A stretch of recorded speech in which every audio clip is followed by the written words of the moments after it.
బలరాన్పేటలో వడ్డెర కులస్తురాలు భద్రరావు గారి కోడలు, భద్రరావు అని ముఠా మేస్త్రి, కూలీ ముఠా మేస్త్రి, అంజి అని చెప్పని అంజి భార్య.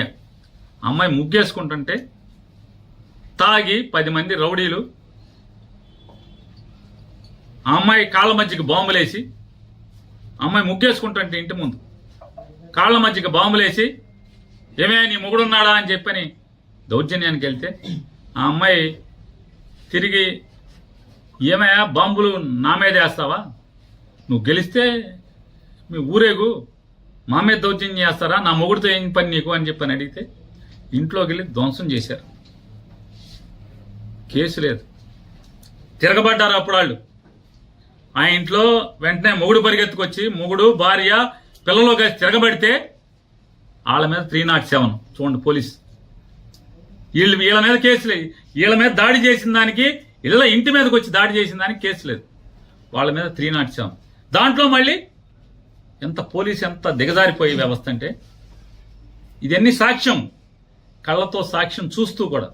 నేను గొడవ జరుగుతుందని బందర్ డిఎస్పీ గారికి ఫోన్ చేశాను, బలవాన్పేటలో గొడవ జరుగుతుందని చెప్పాను, పోలీసుని పంపని.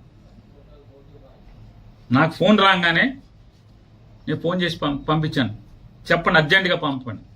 పోలీసు ప్రత్యక్షంగా ఉండగా ఆ ఇంటి మీద గొడవ చేసి కొడితే, పోలీసు ఉన్నా కూడా ఏం పట్టించుకోకపోతే, వాళ్ళు తిరగబడితే ఆత్మరక్షణ కోసం తిరగబడితే 307. వీళ్ళు కేసు లేదు.